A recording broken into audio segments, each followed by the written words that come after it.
The article said they never found him. I read that sentence 3 times.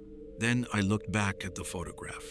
The photograph of a man who had vanished in 1954, and I realized he was the same person I had seen standing inside the apartment across from mine the night before. My name is Andrew, and that was the moment I decided to move out. I had moved into the building late in the fall. It was old but quiet. There were only 4 apartments on my floor. 3 seemed completely normal.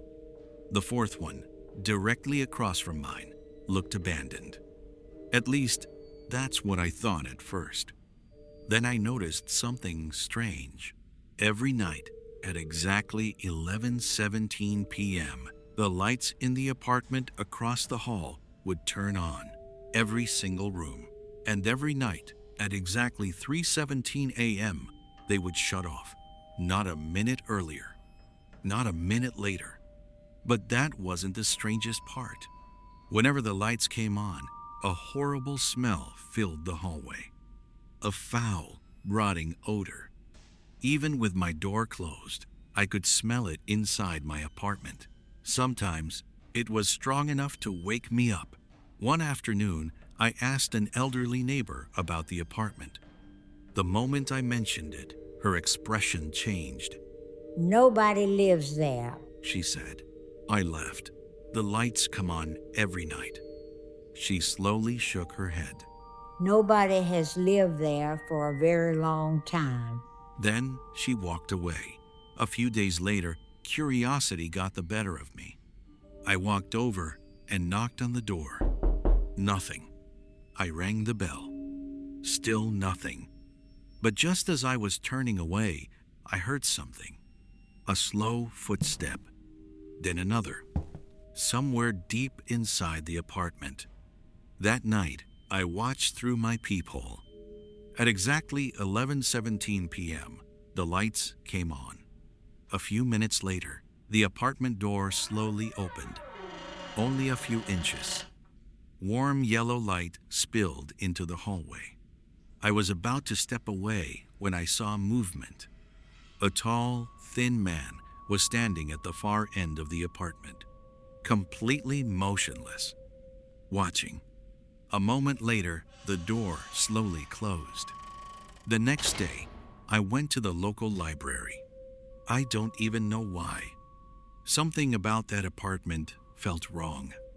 After hours of searching through old records, I found a newspaper article. It was dated 1954. The story described an incident that had taken place in the very same apartment. Residents had complained for weeks about a terrible smell coming from inside. The odor became so strong that the police eventually forced their way in. What they found shocked the entire city.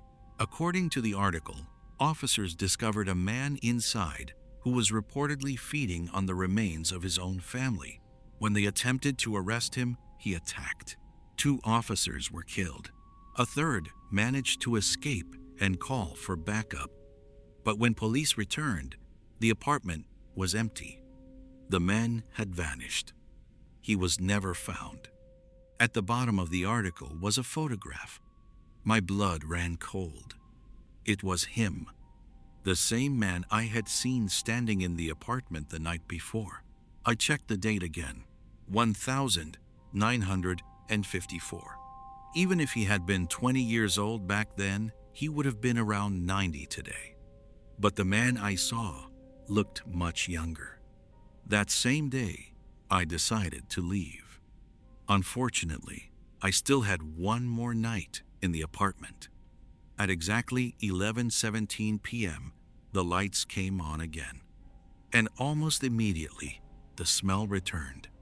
This time, it was worse than ever. So strong, it made me feel sick. Then I heard a scream. Somewhere in the hallway. A single scream. Sharp. Terrified. Then silence. A few minutes later, it happened again. And again. The screams continued for hours. Sometimes they sounded as if they were right outside my door. Other times they seemed to come from lower floors. But it always sounded like the same person. At exactly 2:17 a.m., the lights in the apartment across the hall went out. The screams stopped. Everything became silent. Then someone started knocking on my door, slowly at first, then more insistently. The knocking continued almost non-stop, minute after minute, hour after hour. I sat on my bed staring at the door, too afraid to even look through the peephole. Every now and then, I thought I could hear breathing on the other side. Heavy breathing, waiting. The knocking didn't stop until 3:17 a.m. Then it suddenly ended. Just like that, as if no one had ever been there. I didn't sleep at all that night. The next morning, I moved out, and I never went back. Several years later, out of curiosity, I looked up the building online. Every apartment on that floor was occupied, except one, the apartment across the hall. As I looked through the listing photos, I noticed something. Deep scratches carved into the metal around the door. Long, uneven, old, as though someone had spent years trying to get out.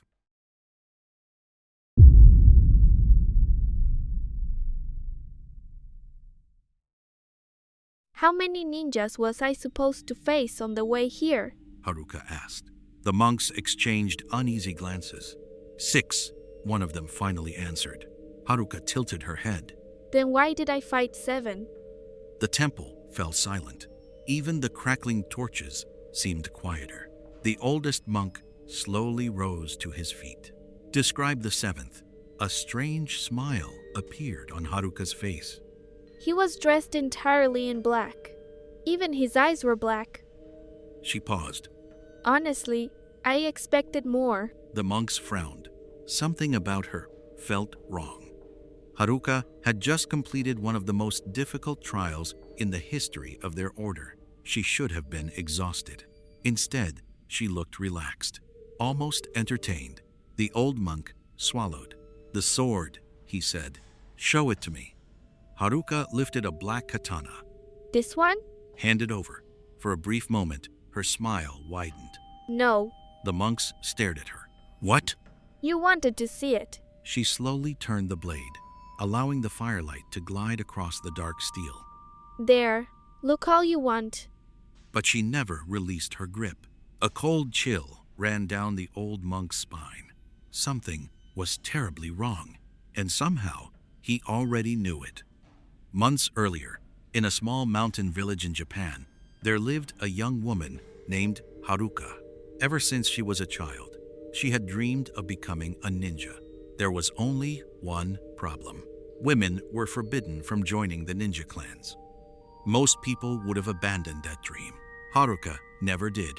So one day, she left her village behind and began a journey into the mountains of Iga, where legend said the greatest ninja masters in history still trained their disciples. For days, she traveled through forests and mountain paths. Finally, she arrived at a massive gate made of red wood and decorated with ancient golden carvings. As she raised her hand to knock, the gate slowly opened on its own. An old man stood waiting beyond it. His eyes studied her carefully. "You may enter." Haruka could barely speak. She simply bowed and followed him. The old man led her to a small shrine deep inside the compound. An ancient altar stood in the center of the room. "Kneel," he ordered, "and wait." Haruka obeyed. Minutes turned into hours. Her legs went numb. Her patience slowly disappeared. Finally, she couldn't take it anymore. How much longer am I supposed to wait? A calm voice answered from behind the altar. "You're waiting for permission to begin your training." The voice paused. "This is exactly why women are never accepted." Haruka's eyes widened. What? too impatient, too emotional. She clenched her fists. You don't even know me. The voice remained calm. I've lived long enough to know your kind. Silence followed. Then the voice spoke again. You will not train here. Haruka's stomach dropped. Please. No. I traveled for days to get here. Leave. Desperately, she took a step forward. I have nowhere else to go. Leave. Slowly, she lowered her head and turned toward the exit. Then the voice stopped her. See? Haruka froze. That's why you were never chosen. The voice sounded almost disappointed. You give up at the first obstacle. Haruka stood still. For several seconds, she didn't move. Then she walked outside without saying a word. Hours later, rain began to fall. The old man stepped outside and froze. Haruka was still standing there, motionless, like a stone statue. Rain soaked her clothes. Water streamed down her face. Yet she never moved. What are you doing? The old man shouted. I told you to leave. Haruka said nothing. Days passed. Rain became sunlight. Sunlight became night. Night became morning. Still, she remained, hungry, cold, exhausted, but unbroken. Finally, the old man approached her once more. I don't care why you're here, he sighed, and I don't care what you're trying to prove. Haruka slowly looked up. But you've passed the first test. For the first time in days, she smiled. Tomorrow, he continued, your training begins. The next 6 months were brutal. Haruka trained from sunrise to sunset. She fell, she bled, she failed. Then she stood up and tried again, and again. No matter how many times she was knocked down, she refused to quit. Slowly, the old master began to respect her. Then one morning, 6 months later, he summoned her. The final test awaits. Haruka listened carefully. At the summit of this mountain stands a sacred temple. The old man pointed toward the distant peak. Inside waits a sword destined for you. He paused, but the path to reach it will not be easy. Haruka nodded. At dawn, she began the climb. The higher she traveled, the more difficult the journey became. Along the way, ninjas emerged from the shadows. Each challenged her. Each fought her. Yet something felt strange. None of them tried to kill her. They were testing her, nothing more. One by one, she defeated them. Finally, as night fell, she neared the summit. 3 ninjas blocked her path. Another battle began. Steel flashed beneath the moonlight. The fight raged across the mountainside. Then, suddenly, Haruka smiled. One of the ninjas frowned. What does that matter? Haruka glanced toward the trees. Because if you're 3, She pointed upward. and I'm 4, The smile vanished from her face. then who's number 5? Every ninja looked up. A figure dropped from the darkness above. Nobody had sensed him. Nobody had heard him. He landed silently. He wore black from head to toe. Even his eyes were black. The air itself seemed colder around him. Within seconds, the 3 ninjas were defeated. Now only Haruka remained. The stranger slowly turned toward her, and the real battle began. It was unlike anything Haruka had ever experienced. The creature moved faster than any human should have been able to move. Every attack felt lethal. Every mistake could mean death. Haruka fought with everything she had. Minutes felt like hours. Her body screamed from exhaustion. Then the black-clad warrior struck. A slash across her chest. Another and another. Pain exploded through her body. Her knees buckled. The world began to fade. The last thing Haruka saw was the creature standing over her. Those black eyes stared directly into hers. Then everything went dark. Where did you get that sword? The old monk asked. Haruka laughed softly. Does it matter? The temperature in the temple seemed to drop. The monks exchanged nervous glances. Now they understood.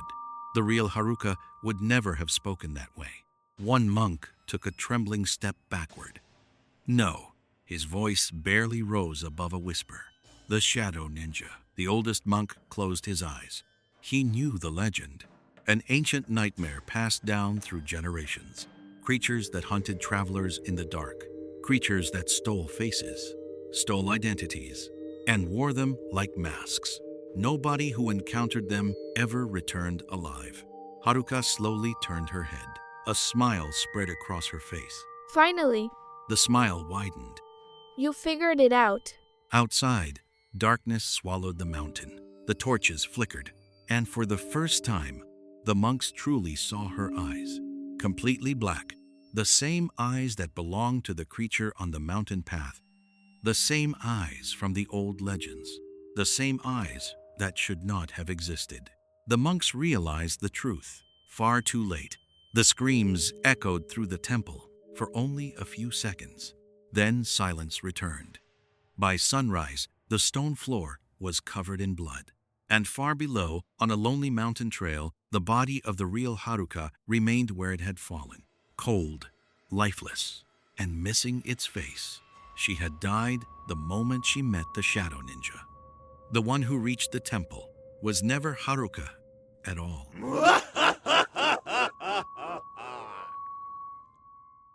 Thank you for listening.